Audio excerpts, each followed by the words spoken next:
we have begun recording, and now the read, which goes something like this. Let's delete that. It begins in 3, 2, 1. Coming up on TMS PM, what happened at Blizzcon for reals? Scaramouche, Scaramouche, will you give your 2 cents worth? I hope so. App time. Dan, the tabletop man, and more on this episode of TMS PM.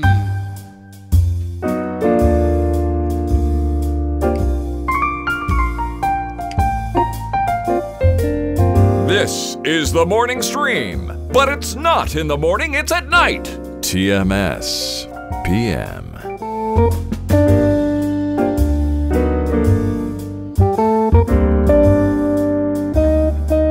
Hello, everybody, and welcome back to TMS PM. That's right, the PM edition of the TMS show, short for the morning stream. I'm Scott Johnson with Brian Ibbett, who's right over there. Hello, Brian. That's right. This show is made for the Prime Meridian people. That's fantastic. The PM. Yes. The PM. PMP. PMP. Are you down with PMP? Yeah, you know me.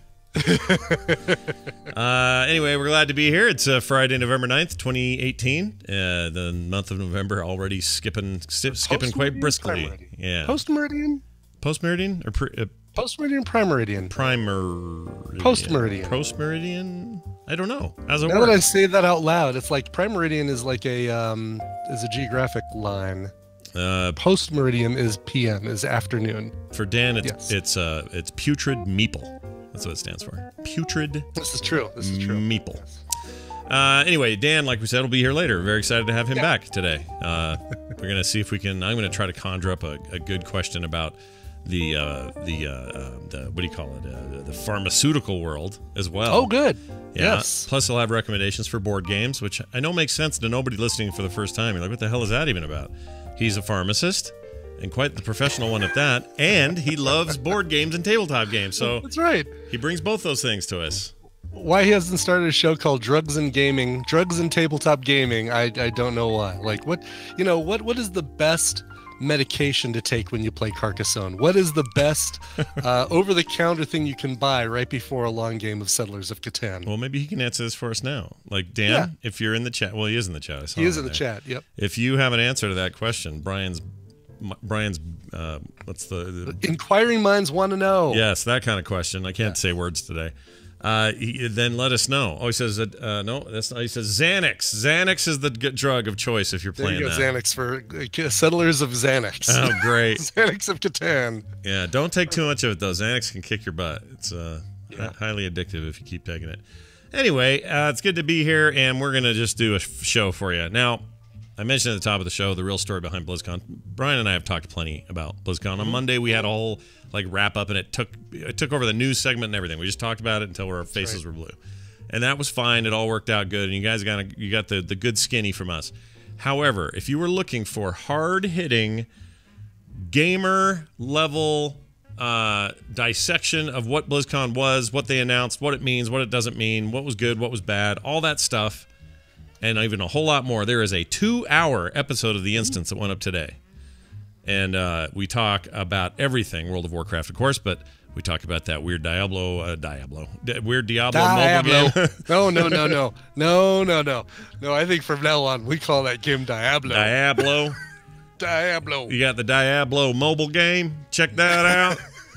And while you're at it, we talked about Warcraft 3 Reforged, and what a surprise that was. It was pretty cool. I cannot wait to get that. Yeah, me too. It's weird because I've got Warcraft 3. Sure. I can play that anytime I want. But, man, there was something about getting back in there and creating those units you can just call up with a single press of a number key, like Control-1 for this group with with Artisan, and then Control-2 for the secondary group that I have going around and busting up houses, and then Command-0 or Control-0 for the barracks, so that I can just instantly click that 0 and get to the barracks and create some more units. And it's just so great. And have it look real good. That's the thing. Yes. Look like a brand new game. It does not look even like a remaster. It looks like a new game. No, looks like a new game. It's very exciting. My only complaint was not really a complaint because it already existed, but I forgot in these games when you're right-clicking a lot, kind of spastically the way I do in Heroes of the Storm, and other RTSs, back in the day, they didn't expect you to do that so much. When you do that with Arthas, he goes, for the light, I'm going, for the light, I'm going, for the light. Like, he just constantly talking every time he plays, which is pretty funny. Yeah, but, that's totally true. Worth checking out. But anyway, we talk about that. We talk about the Hearthstone announcements, talk about the Overwatch stuff, all of it, top to bottom. Who was your Rogues Gallery today? Full show. We had me, Patrick, Garrett, Terpster. Terpster showed up about halfway through. He's sick as a dog, apparently. Worse than you, even. Oh, really? And, maybe I know who to blame now. Maybe if he hadn't rubbed his crotch all over your back, you'd have been fine. But no, he's sick. He sounded real bad, and he listened to half the show and then was like, "I got to jump in here." So he called in a little late and sounded terrible, but it was good. We got some good perspective, and and why have Patrick on? Really? I mean, come on. Yeah, he left early anyway. I guess the baby was crying. He thinks he's being a good dad or something. Just kidding. He really is being a good dad. But it was great, and I think people should listen to it and check it out. That's over at theinstance.net or at frogpants.com, however you get it. You're probably already getting it, but I would highly recommend it. All right. Nice. Brian, you went and saw a movie my wife saw and loved. Tell me if you liked it. Mama just saw a film, sat in a seat inside a theater. Yeah. And put my feet up on the recliner. Oh, that doesn't rhyme at all. It's close. It doesn't at all. No. I did not prepare that at all. I easily could have. Okay. Yeah, so saw Bohemian Rhapsody, which is the story of I didn't realize this. It's the story of Queen. Did you know that, Scott? Did you know it's about Queen? I did know that. I see it's got the Rami Malek in it. He's Mr. Robot there. Yeah. Exactly. Yeah. The Mr. Robot. Yeah. Or I guess little Mr. Robot. Yeah, I guess Mr. Robot Jr. Yeah, Robot Jr. we call him. Yeah, I hear he's amazing. That's the one thing everybody, no matter if they like the movie as a whole or not, or came away fair to middling on the movie or loved it or hated it, they all say Rami Malek is like amazing in this. Is that true? Yeah, he's really, really good. Boy, okay, first off, I mean, probably the thing I liked most about this, the casting was superb. Rami Malek is great, and he makes a great Freddie Mercury. I'll talk a little bit about that in a second, but my God, the dudes they got to play John Deacon and Brian May. Yeah. I mean, I was thinking, all right, well, right from the get-go, you see the dudes playing Brian May, and it's like, oh my God, did they shave off some skin from the actual Brian May and create a clone, a younger clone? Because this dude not only had the look. Yeah. And, putting that little curly fro thing on any dude doesn't instantly make him Brian May. This guy had the look. But he also had the mannerisms. I saw Roger Taylor and Brian May tour with Adam, what's-his-face from American Idol, Adam Lambert. Oh, Lambert. A couple of years ago. And Brian May did a lot of talking to the audience and stuff. And, man, the dude has his mannerisms down. And I was originally writing off the guy who played John Deacon. I was like, all right, well, John Deacon, everybody remembers Freddie Mercury. And then you definitely remember Brian May. And you might remember Roger Taylor. But when you're thinking about Queen, the quiet one, the George Harrison of Queen was John Deacon, this really quiet guy. And he got, the character got some screen time, and he was really good. And there were times when I was like, my God, it's like they lifted him right off the back cover of the game, the album The Game. Wow. It's amazing. Did you feel like did Brian May in this movie ever once just look off and go, I'm going to study space one day? Did he ever do that? Well, yeah, it comes up a lot because they all met in college, and Brian May was already studying space. He was already an astrophysics engineer. Because he got his PhD later, though, right after the band He did go back and get his PhD later. And Roger Taylor was going to be a dentist, and John Deacon, I think, was going to be an electrical engineer. Wow. And Freddie Mercury worked at Heathrow. Heathrow Airport. What did he do there? Was he baggage? He was getting bags off of the belt. Sweet. I love that. That's great. Yeah, if that's what, again, that is probably the second thing I'll talk about here is the history is a little bit, they play a little fast and loose with the chronology of events. All right. We all know Freddie Mercury contracted AIDS and it's what ultimately killed him. Yeah. The timing of when that's revealed in the movie is way earlier than the actual time that it actually was revealed. Oh. When he was diagnosed, I should say, not when it was revealed to us, but actually the point at which he was diagnosed with AIDS. Yeah. they show a tour montage. This is such a pedantic, like, fan of Queen would complain about this, but really, why bother complaining about it? But they have a montage early on when they're doing their first U.S. tour, and the background music, or the music that they're showed playing in concert, is Fat Bottom Girls, which came out. They were touring for their second album. Fat Bottom Girls came out on their 7th album. Oh, that would drive me crazy. I would have been driven crazy if I knew that. Kind of did. It's like, no, there was never a point for Fat Bottom Girls where Freddie Mercury didn't look more like the later Freddie Mercury. Didn't have his mustache yet, but it was the slightly getting more into leather and less out of the Harlequin dancer look out of anyway. Yeah. I had a little problem with the lip syncing. Now, what was really cool about this is that all the audio that you hear, all the music that you hear, is actual Queen recordings, and some of them are live recordings, the unreleased Live Aid stuff.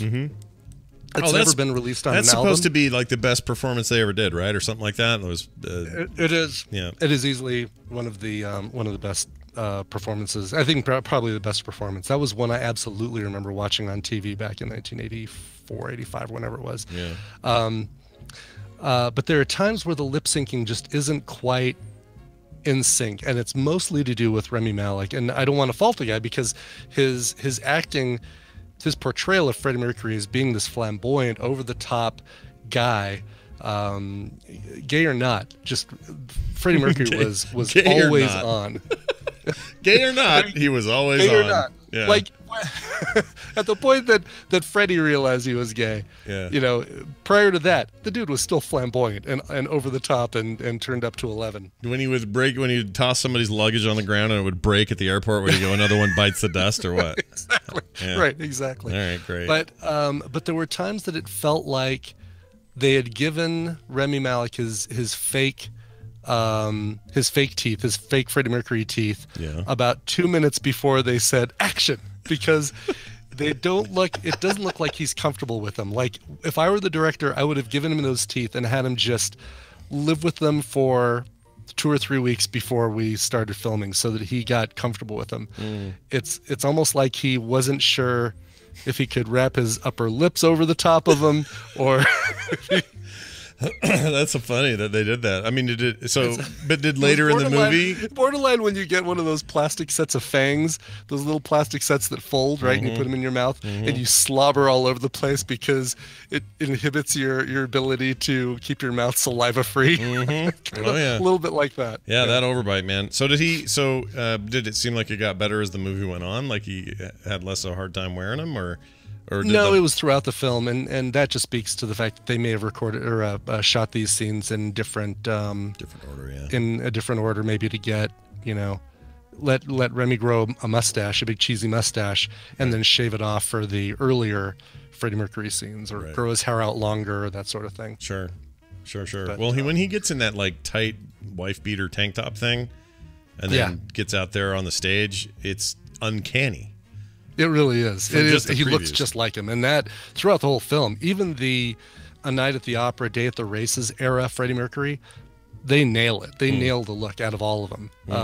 Roger Taylor they just found some dude with blonde hair and said, you're going to be Roger Taylor. Yeah. It's kind of like the zombies in the background of Walking Dead. The ones up front, you have to be really, really detailed with the makeup so it doesn't look cheesy. But the ones way in the back and the big movement coming across the street, they're just like touched up with a little bit of makeup to make their eyes look a little dark and stuff. Like, they don't do anything with them. It's kind of like that. He's a zombie in the back, sure. Exactly. Yeah. Speaking of that, by the way, one of the previews was for the new Clint Eastwood film, The Mule. Yeah, I saw And that. the first shot is Clint Eastwood lifting up the hood, and you're kind of looking up at him.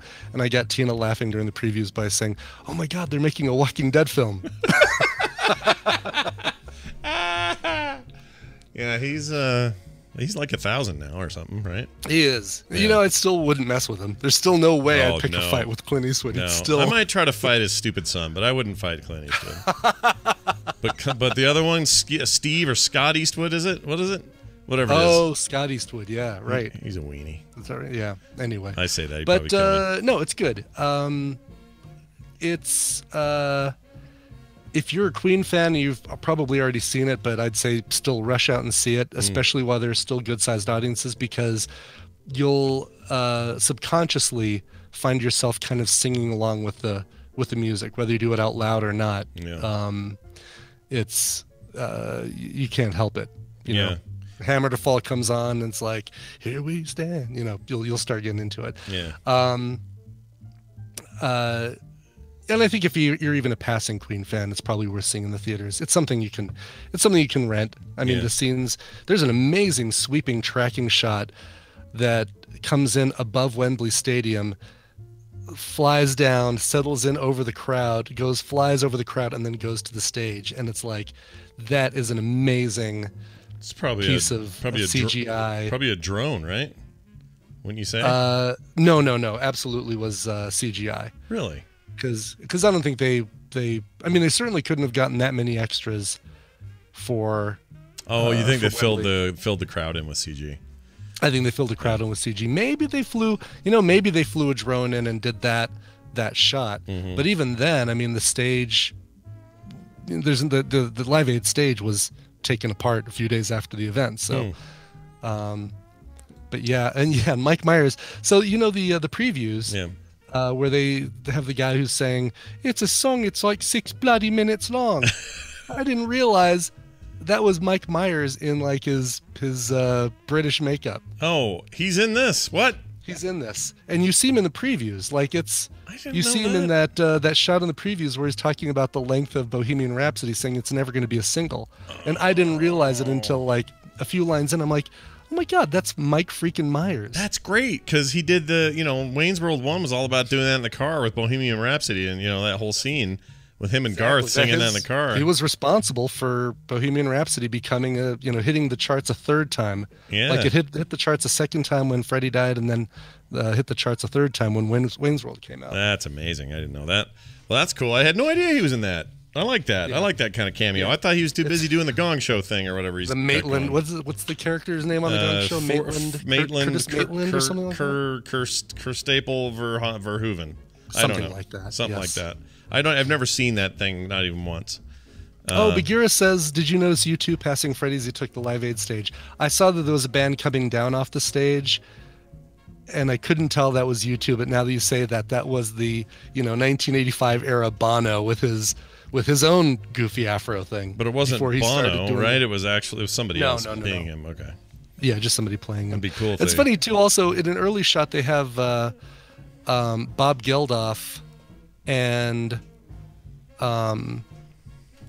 they have actual footage of Bob Geldof. Who is he sitting? Oh, he was sitting with Princess Di and Chuck, Prince Charles, Chuck and Di.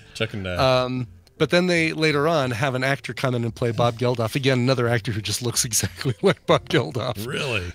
1980s era Bob Geldof, yeah. Wow. All right. Anyway, it's really, really good. I'm gonna see it then. Do you think a non fan, but someone who maybe is okay with biopics about bands and stuff, they'd still like it?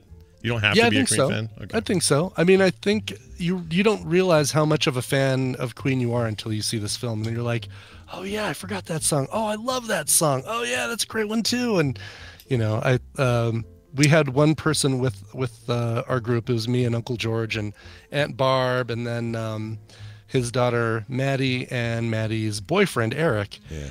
Eric was not a massive Queen fan like all the rest of us were, and Tina went, of course. Right. But he even came out of it saying, wow, I didn't know what to expect from that, and I really, really liked it. Well, I need to see it. I love Queen, so why wouldn't I see it? The chat room reminds us that I can't believe they don't talk about Flash Gordon at all, though. I know, right? No Flash. We're gonna save all of us. John Deacon is played by the little kid from Jurassic Park. I just saw that. No way. Yeah, my mom, my wife, when they came home the other day, they told me this, and I forgot to mention it. They said, dude, you won't believe who's in this. I'm like, who? And they showed me this picture. I'm like, I know who that is. Who is that? And they said, it's the little kid from Jurassic Park that gets shocked on the fence. And sure enough. Mazzello. Mm-hmm. Holy cow. Yeah. He's been in some other stuff, too. I want to say he was in some HBO thing I watched, and I remember going, oh, my gosh. The Pacific. That's what it was. Social Network. Yeah, the Pacific. Yeah, that's what it was. Oh, dude, looking at this guy right now, it's like, yeah, I mean, I'd look at him and say, God, that guy could play John Deacon if they ever do a Queen biography. Well, good casting then. Well done, guys. Nice job. That kid's cool. The Pacific's awesome. I love that. Oh, and guess who else was in the Pacific, by the way? Rami Malek was in the Pacific. So. Oh, really? Okay, so they knew each other back then. Yeah. That's funny. I've never seen the Pacific. You should. It's good. It's like it's in the Atlantic. I figure it looks the same.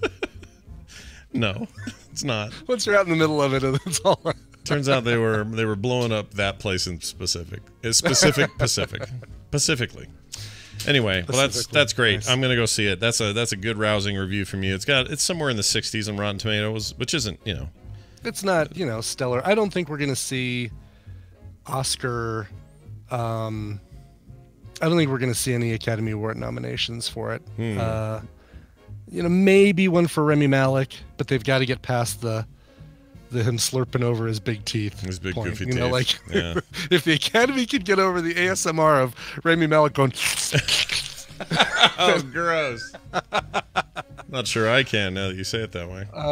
No, there's no noise. I think this weekend Tina are gonna also try and see that Bad Times at the El Cajon or whatever the thing is. I can remember it's a movie about a little motel, but I can't remember any of the title. Whatever it's Jeff called. Bridges, Chris Hemsworth, bunch of real good actors. John Hamm. Yeah, I've heard nothing but good things. Nick saw it with some friends and came home and said, "Dad, that's the coolest movie. You gotta go see it." So cool. I want to see it. It looks really good. A little Tarantino in there. A little. Yep. El Royale. That's it. Yes. Yeah. Bad Times at El Royale High. At El Royale High. Orders a pizza. Teacher's pissed. That's exactly right. Yeah. Seen it. Well, Mr. Ham, if you're here and I'm here, doesn't that make it our time? Still think that's a great movie. It's great watching. I do too. Did the Coen Brothers thing happen this weekend on Netflix? The Ballad of Buster Scruggs? I think that's out. I don't know. I'm going to watch that and recommend it next Wednesday. That's what I'm going to do. I do know that the 6th season of British Bake Off just landed on Netflix. So that's going to be our palate cleanser after we finish these last few episodes of Hill House. Yeah. You got to get to the end and tell me what you think. That ending episode was something else. I can't wait. I'm sure I'm going to love it. I have no doubt. Still not sure how to make... I'm still making sense of it, but you should watch it. And you will. Cool. Let's see. No, Ballad of Buster Scruggs is November 16th, next Friday. Okay. I knew it was soon. There's some reviews out already, and they're all glowing. Very excited about it. This is that Coen Brothers movie that's straight to Netflix and theaters the same night. So it's a Netflix production in movie theaters, but it's also on Netflix the same day. I'm watching it here because I ain't going to the theater for that. Nice. And it looks really good. So I'm very excited about it. Ooh, they captured you out. They captured you slurping. Yeah, they kept that slurp noise that I was making. Let's see if now they want you to play it. I'm going to play it. Here it comes. Of Rami Malek going... Oh, gross. That's good stuff. Well done, guys. All right. We're going to do this, and then we're going to call Dan. What are we going to do? We're going to do this. This right here. Where's my phone? There it is. It's Slurpee.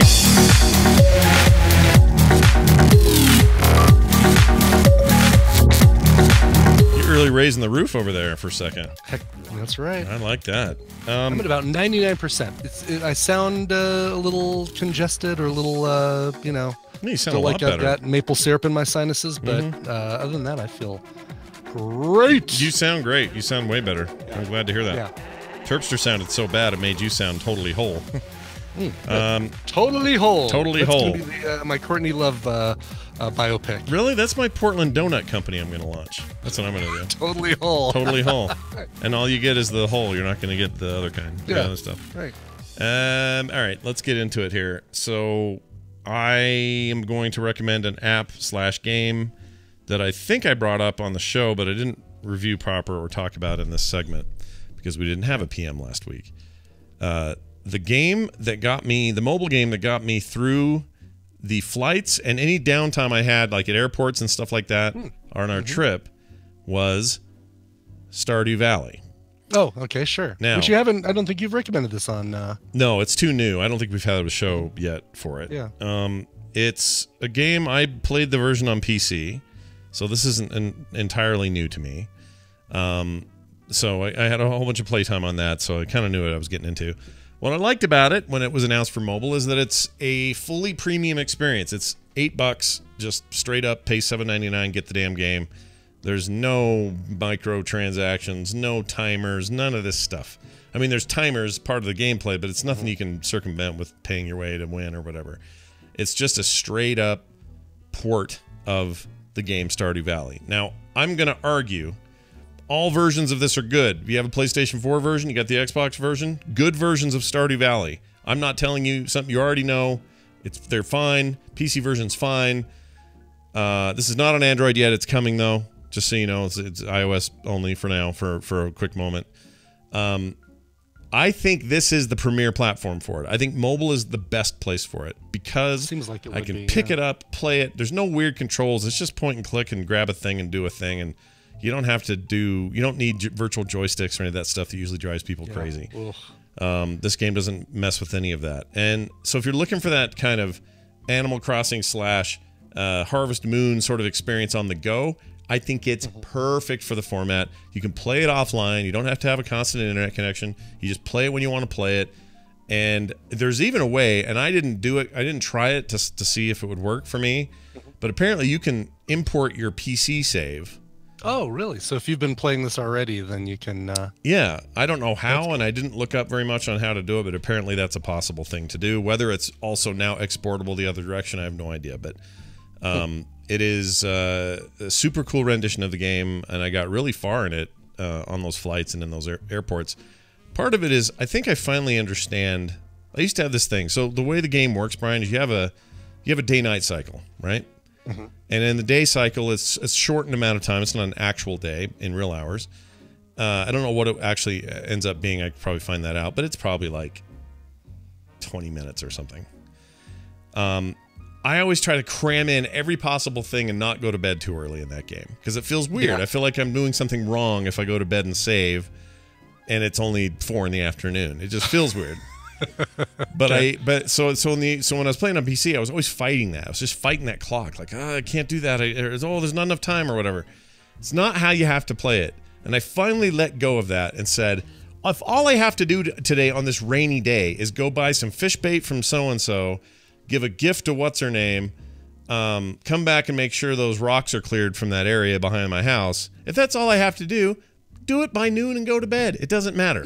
It doesn't care. The only downside is, well, it's not a downside, but you want to make sure you have renewable crops all the time so that you're maximizing the season. Because when the season's over, anything you were growing dies and you have to plant new stuff for a new season. That's what I was going to ask. So if I don't play it for a couple days, does everything on my farm die? No, so there's no real-time clock running at all. If you get out of the game and go do something else, time begins. Yeah, it only starts and stops when you're playing. So that's different than what was it? Animal Crossing is different than that. Where time's. I don't want to be forced to check in every day, or my crops will die, my pig will eat my wife, whatever. I want to just, I kind of want to see this scenario play out though. But yeah, like it's not the kind of thing you have to micromanage in that regard, but the actual gameplay between the sleeps and the saves is just so much you can do. Right now I'm mining like crazy in the caves and bringing up all kinds of ore, and that ore is letting me build things, and the stuff I'm building is helping me tap like into trees and get sap and then convert it to syrup. And I got a mayonnaise machine. Don't ask me what that's for yet. Okay. I got to get eggs first. I have a chicken coop. I have a couple of chickens, but I'm not currently harvesting them because I got to build a silo. Anyway, there's all this stuff to do. And if you like that kind of game, and I'm not saying it's for everybody, and you probably already know, because again, this thing was a huge hit on every platform it's been on, Switch, most recently on the Switch. I think you just can't go wrong, and for $8 it's totally worth it. And I think I'll pick it up for I already bought it, but I think I'll play it mostly on my iPad. Yeah. I know it's made for an iPhone screen. It looks fine on iPhone screen, but just that like sitting on the couch watching something. It'll play great on your iPad. I did it on the Pro as well. And the only problem is it doesn't have cloud save, and so you can't jump back and forth. I wish you could. Oh. If they may add that. These guys are always very active with updates and stuff, so that may get added, some kind of cloud syncing. But as it stands right now, you can't. But I did run it on there to see, and it runs great on the iPad. No problem. I think that's what Unix Steven just posted in the chat room. He put a link to the wiki where it says is this the PC it how-to? saves both ways via iTunes. iTunes. Hold on. Yeah. Okay, Mac. Open mobile. iTunes on your computer. Attach your iOS device via USB. When iTunes opens, oh my God, It's a big copy the documents back and forth. I'll just play it forever on my iPad. That seems like a lot of work. Yeah, they'll probably do cloud save at some point. So just wait for that. And start it on the platform you want, and then you'll be able to switch back and forth. But I would really like that feature if they would add it. And I have a feeling they will. But it runs great on both. It looks just fine on the iPad. Looks like a big screen of the same game. Yeah, I'm a fan. I like it. They've done a really good job here. Android people should get there soon, and I'm excited for them because I think they'll like it as well. And happy are we. All right, Brian, what'd you bring? What do you got there, buddy? I brought a game and I put a link in it, to it in the in our show notes there. It's a game called Seesaw. Now, if you're familiar with Philip Stollenmeyer, who has developed games like Sometimes You Die and Bacon the Game, which also had sequels, Pancake the Game and Burger the Game. Yeah, I love this guy. I love this guy. He does crazy stuff. Really simplistic styled games. This is a brand new one that just came out 2 days ago, I believe, and it's called Seesaw. C/Saw. And pretty true to the description, you're controlling levels that rock back and forth like a seesaw that you control with your thumbs in the bottom right corners of your mobile device. You've got a little dude that's running around, and that's how he moves, is by you moving, tilting the level back and forth. Okay. And you want him to collect the 3 dots on every level. Every level has 3 dots. There are 3 dots! And you want him to go and collect all the dots on the level. Well, those first levels, real easy, right? You just run around, you grab them. There are little bounce platforms that you'll run across, and that'll shoot you up into the air. And as you're in the air, you're like tilting the screen a little bit or tilting the playing field so that he goes left or right from that. A lot of physics in this, so if he's running and then hits the platform, he'll go. But as you start progressing, you start running into saw blades, and that's where the saw comes into Seesaw. A lot of these rotary saw blades all over the place that you sometimes have to dodge. Sometimes really the object is to die and just have the saw blade fling you into the last dot. So you Kinda okay? morbid. That's interesting. I'm looking at it like now. This ragdoll is so cool looking. It really is cool looking. It's $2.99. I've been having a blast with it today. I bought it this morning in hopes that we were going to do an app slappy, and I am just totally digging it. It is such a fun, again, pick up, put down game. 150 levels, and I guess there's a storyline too that I'm kind of part of the way into. I'm about 25 levels in, 30 levels in, and totally digging it. It's a great pick up and play game. Well, is it always in French, or is this someone I'm watching just playing it in French? You're watching a French version because all the language is in English in the one you get. And this one does look like both Android and iOS, so good news. Correct. Yes. Yeah. It's in both, and it launched November 7th. This is interesting because it's using like momentum physics a lot. It is, which is really fascinating to me. So if you die.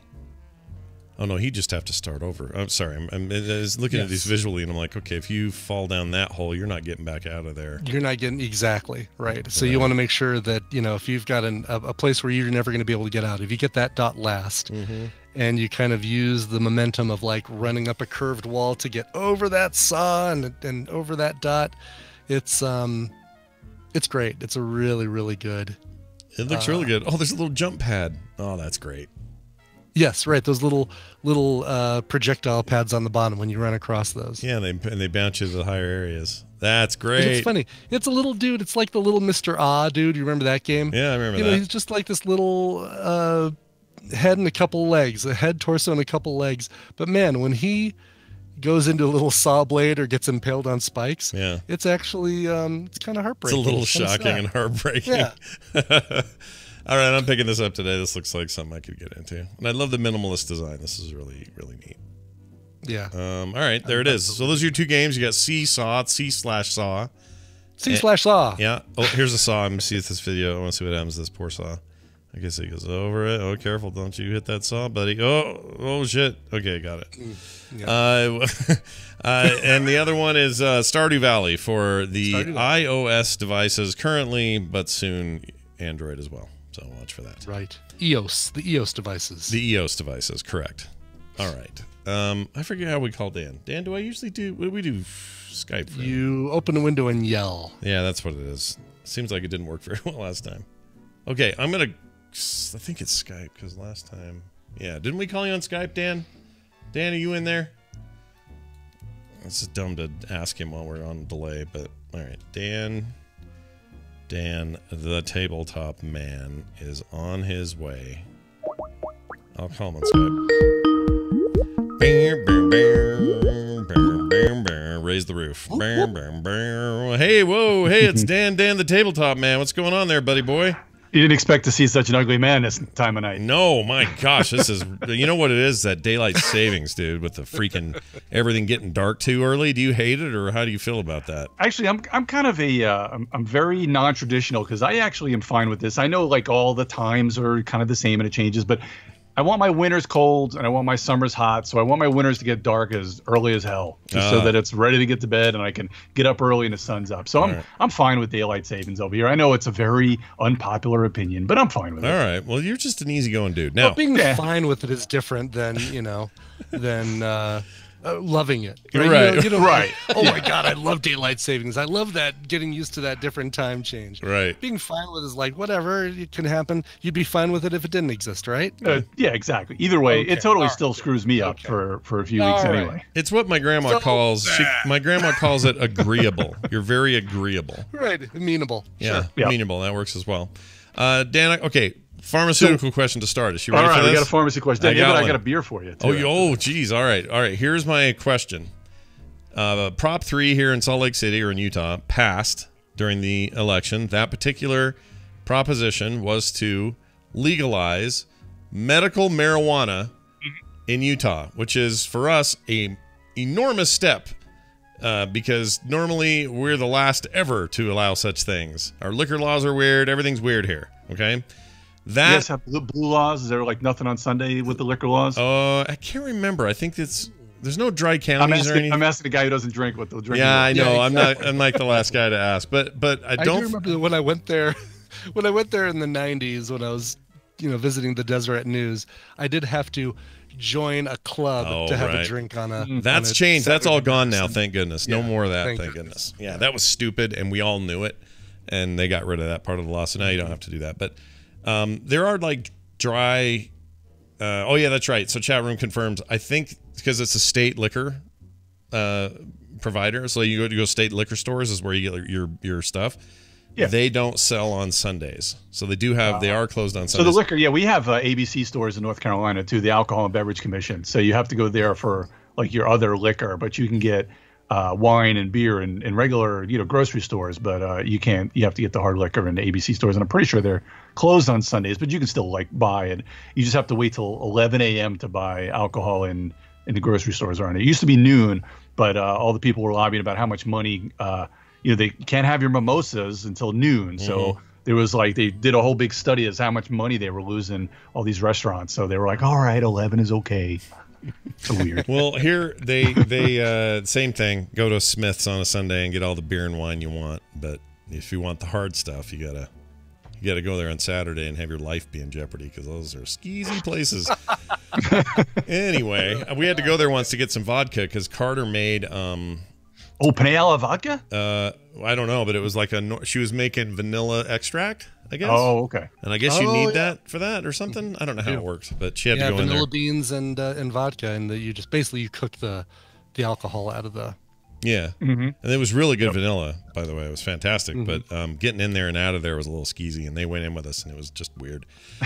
But anyway, because ours around here are like the nicest places ever. Like you're under surveillance when you get in there, so they're very clean, they're very upscale. All the ABC stores. Yeah, chat room says I can't get wine in local grocery stores. I know that's not true because there's one up the road that has it, unless that's just cooking wine and I'm stupid. It's entirely possible. But you could get jacked on cooking wine, couldn't you? Right? You just very low alcohol, I think. I don't think. All right. I mean, it would take you a lot of it, and you'd probably get more sick than drunk. Yeah, good point. All right, so Dan, here you go. You ready for this? I got a pre-packaged question for you. Now that it's passed here, and there'll be stuff in the works to make this happen, will it be folks like you at our local trusted pharmacies that will go to get prescribed marijuana in whatever format that takes. Because it's still not, the law does specifically says you can't smoke it. You just get it all the other ways you can get it. Right. Like oil and edibles and pill form, something, this and that. So they're not going to have dispensaries out there in Utah? I don't know. They're not, since it's not, the way the dispensaries worked when it was just medical in California, for example, you had a card and then there was a place you would go. Right. And they would give you the stuff. Maybe they will, and I just don't know enough about the law to know. But if they don't, does that fall on, is it on the pharmaceutical industry to keep us stocked in our weed? Well, it depends on what. See, that now the FDA is going to have to respond to like all these, all the different states getting things legalized. And the new big thing is that, what is it, the BSD oil, I think is what it's called. I think it's BSD or whatever. It's the type of basically the marijuana oil that is, CBD amazing. Oil. CBD oil. Yeah. So the CBD oil it's amazing what you can heal, or not necessarily heal, but treat with that stuff. The pain that goes away with the oil. So that's going to have to really get some studies going, and there's going to have to be some companies that are going to be putting that out, because right now, I don't think it's highly regulated yet, because my wife works at a compounding pharmacy, and that's kind of one of the next step is everyone's trying to get on board and be being the cutting edge, because there's a lot of money in that stuff, and plus it works. Yeah. So when you get into CBD oil, as far as the foodstuffs or the ingredients for that, I have no idea. It's all so new that I just don't think everybody's kind of caught up. Also, I don't own my own store, and I'm not in a lot of the retail. I'm kind of more mail order. Mm-hmm. So that stuff, I think it's just so new that who knows? When it comes to things like dispensaries and stuff like that, that's becoming a big business. I would love to just open up my own medical marijuana and just ride it to the sunset. Miracle marijuana. Yeah, it would be Miracle Marijuana. That'd be a great name for a store. Miracle Marijuana. Name for the store. Miracle Marijuana. Yeah, it's not bad. Now, Max's Miracle Marijuana. Have you ever had anybody show up at where you are, whether you were front facing in a retail space or otherwise, and just demand things like this, even though it was illegal? Like, has anyone ever walked in and gone, "I need some weed," or they think you guys are like a drugstore? No, but there's actually been a capsule available for a long time. It's called Marinol, which is basically marijuana in a capsule. It's a little different, but that's basically, it's dronabinol, so it's a little different, but it does work for appetite and some nausea and things like that. I've had a guy before that came in and he's like, "I need my dronabinol, I want my marijuana capsules," and I'm like, "Dude, you haven't been here in 3 years. There's no way we have anything active for you." That's hilarious. Yeah, is it synthetic? Yeah, is it fake and synthetic, or is it extracted from the plant? I'm assuming it's got to be, since it's manufactured and it's FDA certified and everything. It's it's a schedule. I think it's a Schedule 3 or Schedule 4 narcotic. So it's a controlled substance. Right. So it's got to be.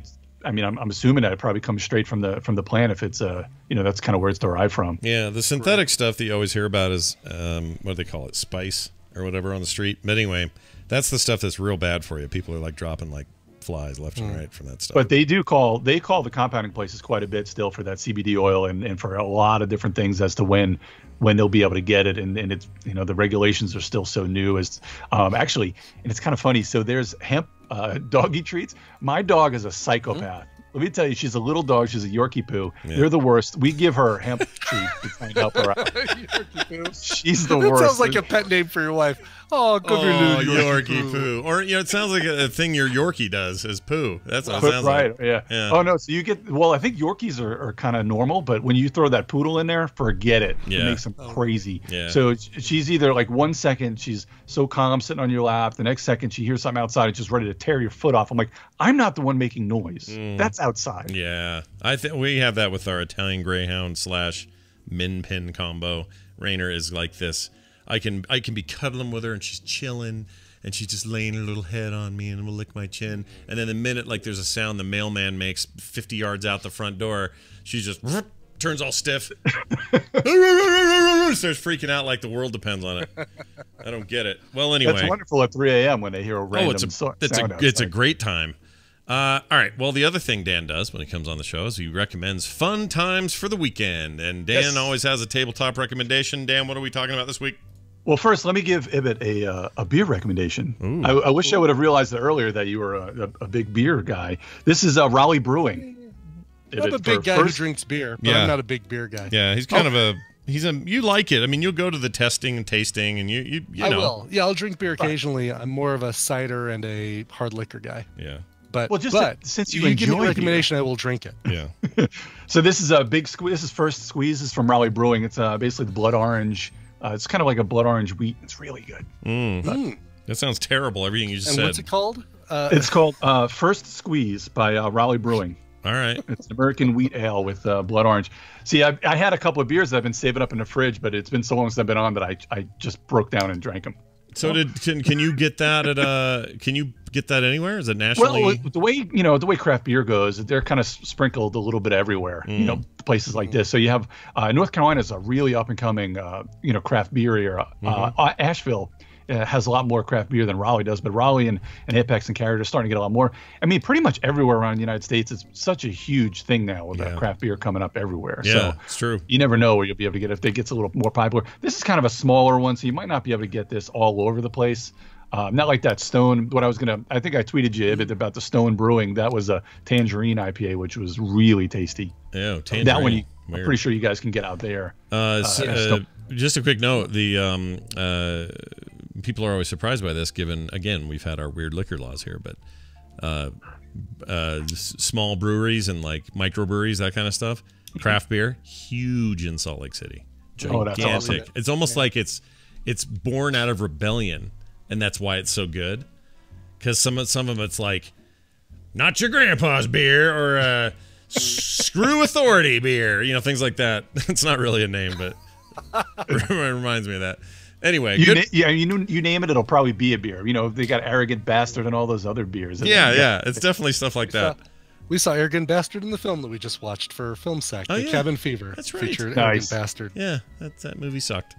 Dan, you've been in this big space kick, and you kind of asked me about Terraforming Mars on Steam. Yeah. It's really good. I know it's one of these things that'll kind of remind you a little bit of Diablo, how everybody was like, I want more, I want more, I want more. You get a little more, and they're like, F you, I didn't want that Diablo. That's kind of what Terraforming Mars is like, because everyone's like, oh, I can't wait to get it. Got to get it on Steam. It's on Steam. And they're like, F you, you don't have this mode. I'm like, oh, come on. The game is really good. The tutorial is amazing. It is a Euro game. It's a little heavier, so you got to go through all the tutorials. It doesn't take very long.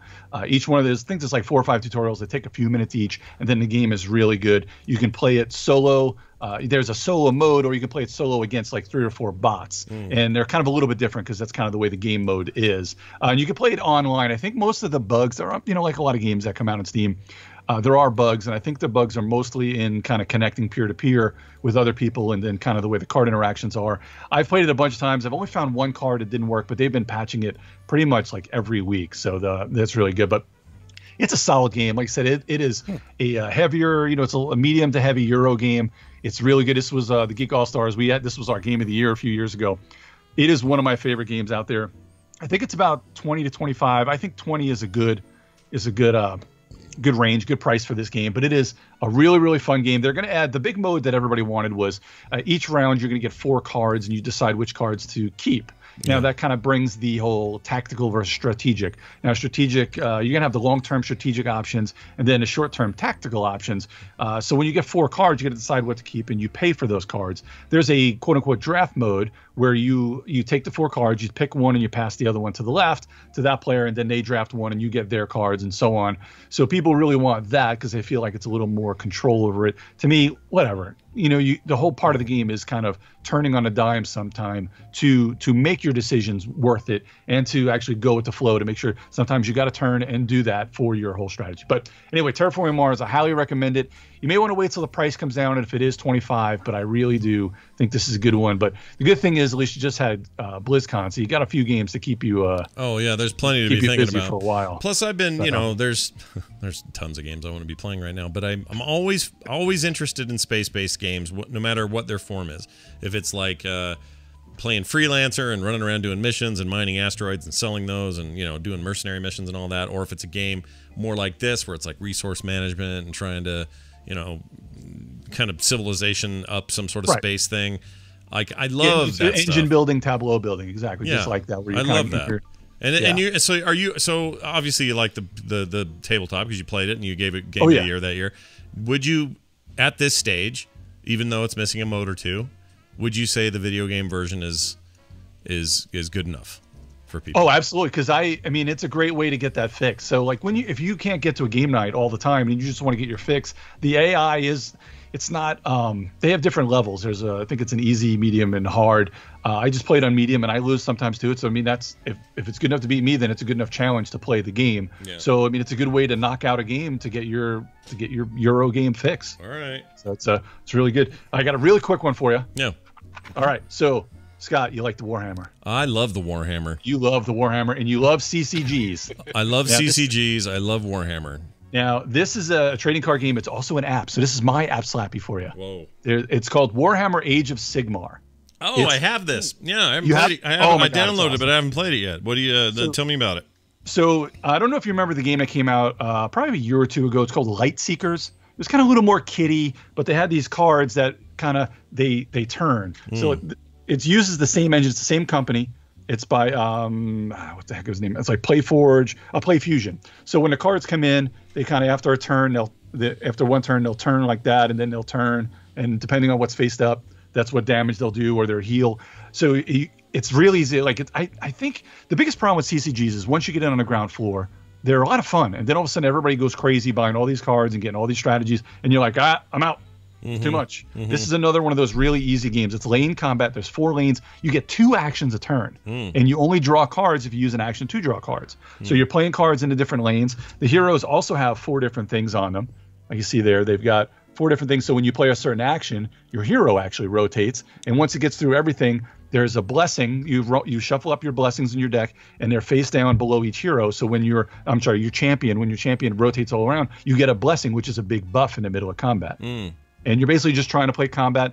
You'll cast things out there. They'll be different. Your champions also have a certain amount of points that you can do in your deck. So you can't just have 4 bombs out there because it's going to be too expensive. You only get like 30, I think it's 20 points to put your champions out there. So you have to kind of give and take the good ones versus the other ones. Your deck can only have 30 cards, so it's not really a lot.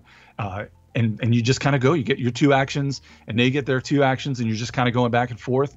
It's almost like self-builds in an ease of play. Because of the way that the rules are.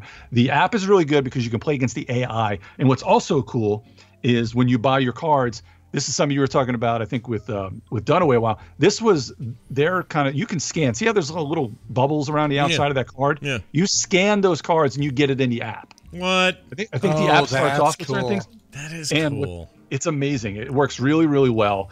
You also have some cards that, like, if you there's a thing where you can share this when you buy a booster. There's a thing that you can share with people, and they scan it, and you'll get points and stuff like that to because you're basically spreading the love of the game, and you get some points in the app. What's to stop somebody from like finding an image of that card online, printing it, and then scanning it? Once one person has scanned it, nobody else can scan that particular card because every card has some sort of unique identifier.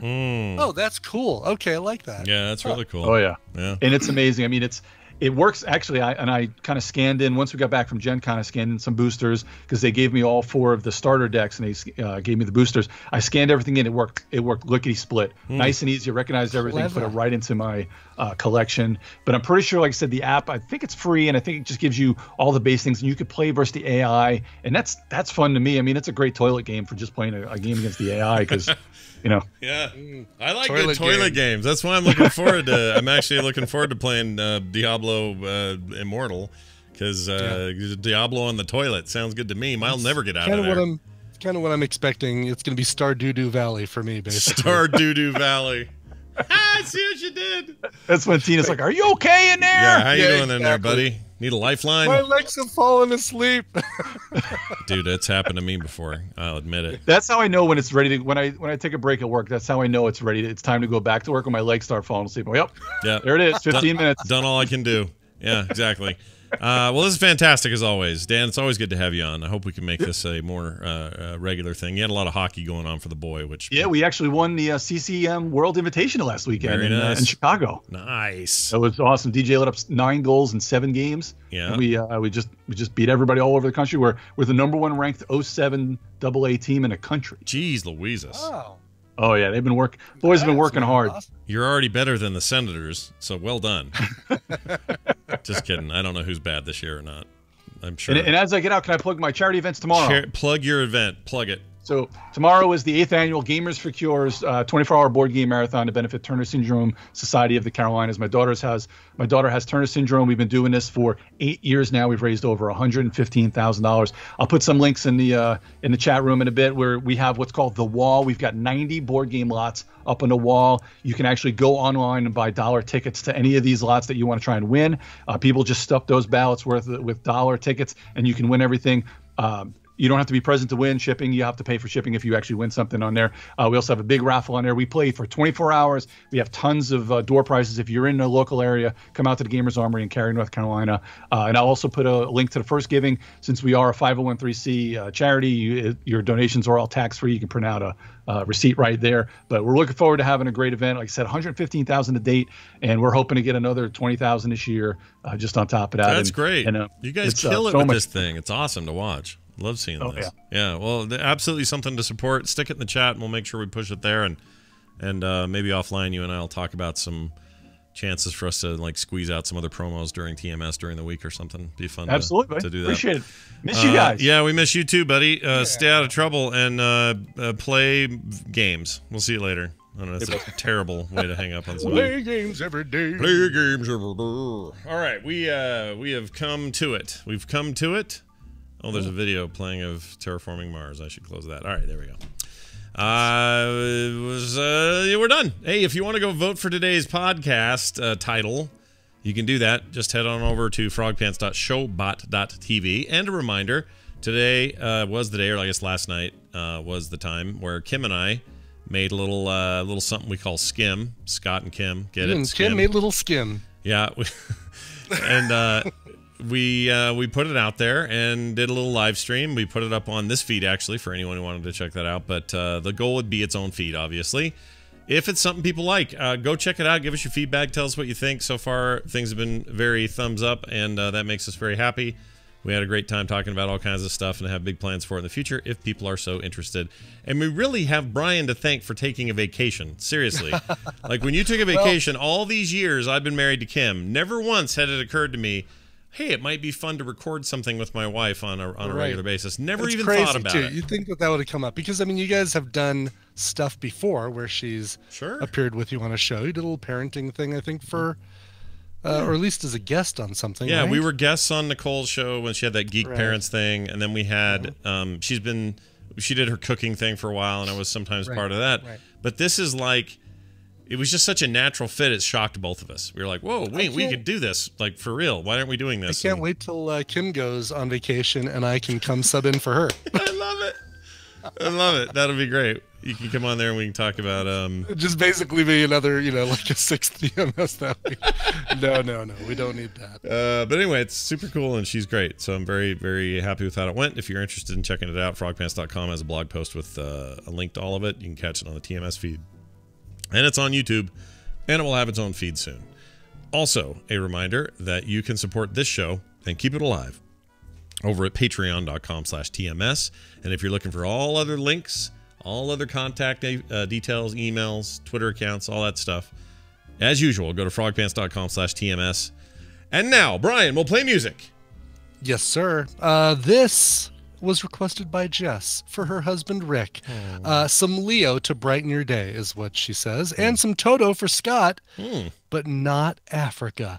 Any day is okay, but a Thursday would be the best day because of Wendy. Sorry, had a thing yesterday, but playing it today. Thanks, Brian, says Jess. Yeah, you remember that Toto made other songs besides Africa. You might not know that, especially this day and age where all you hear is Africa. But they actually had some other great songs, Rosanna and Hold the Line. Well, Hold the Line is what we're going to be playing today. This is by that guy named Leo Moracchioli. Oh, love him. Yeah. He's great, but he just goes by Leo because nobody knows how to spell Moracchioli. Yeah. This is his version, the metal version of Toto's Hold the Line. Here is